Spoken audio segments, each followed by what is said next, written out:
Over the past few days, I've been traveling through the Middle East and Europe, working to renew our alliances, enhance our common security, and propose a new partnership between the United States and the Muslim world. But even as I'm abroad, I'm firmly focused on the other pressing challenges we face, including the urgent need to reform our healthcare system. Even as we speak, Congress is preparing to introduce and debate health reform legislation that is the product of many months of effort and deliberation. And if you're like any of the Americans I've met across this country, who know all too well that the soaring costs of healthcare make our current course unsustainable, I imagine you'll be watching their progress closely. I'm talking about the families I've met whose spiraling premiums and out-of-pocket expenses are pushing them into bankruptcy or forcing them to go without the checkups or prescriptions they need. Business owners who fear they'll be forced to choose between keeping their doors open or covering their workers. Americans who rightly worry that the ballooning costs of Medicare and Medicaid could lead to fiscal catastrophe down the road.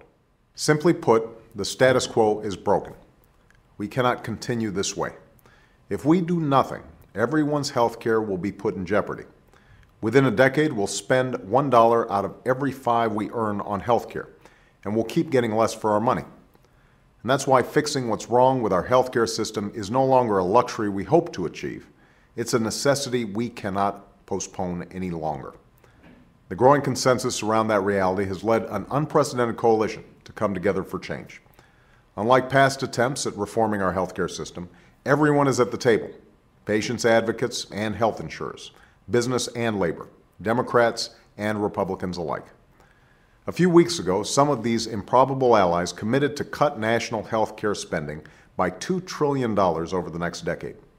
What makes this so remarkable is that it probably wouldn't have happened just a few short years ago.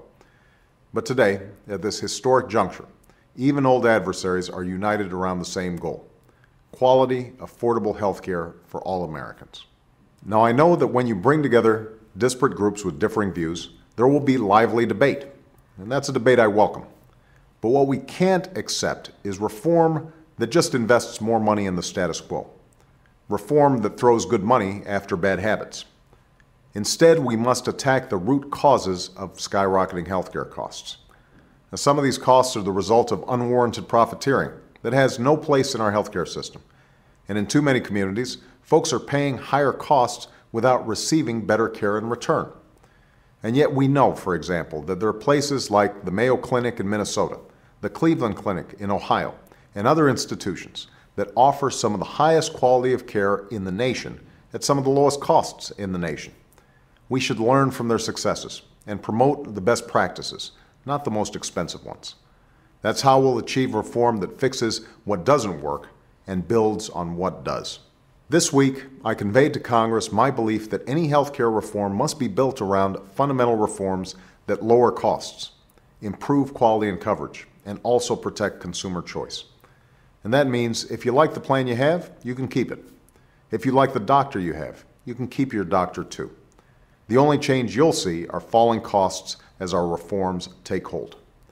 I've also made it very clear to Congress that we must develop a plan that doesn't add to our budget deficit. My budget included a historic down payment on reform, and will work with Congress to fully cover the costs through rigorous spending reductions and appropriate additional revenues. We'll eliminate waste, fraud, and abuse in our healthcare system, but we'll also take on key causes of rising costs, saving billions while providing better care to the American people. Now, all across America, our families are making hard choices when it comes to healthcare. Now it's time for Washington to make the right ones. It's time to deliver. And I'm absolutely convinced that if we keep working together and living up to our mutual responsibilities, if we place the American people's interests above the special interests, we will seize this historic opportunity to finally fix what ails our broken healthcare system and strengthen our economy and our country now and for decades to come.